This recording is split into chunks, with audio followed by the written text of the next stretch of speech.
ito si Ma'am Blaslo. Going down.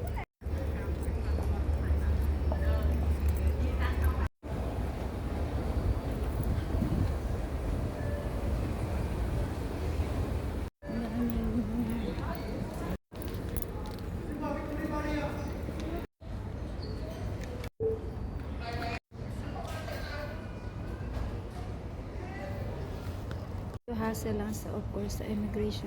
Pipila ka, tanggalin ang sapatos, tanggalin ang alahas, tanggalin ang ano, yan, yung sapatos niya. Pero okay lang yun kasi check naman talaga. Immigration talaga pong normal na strict po sila.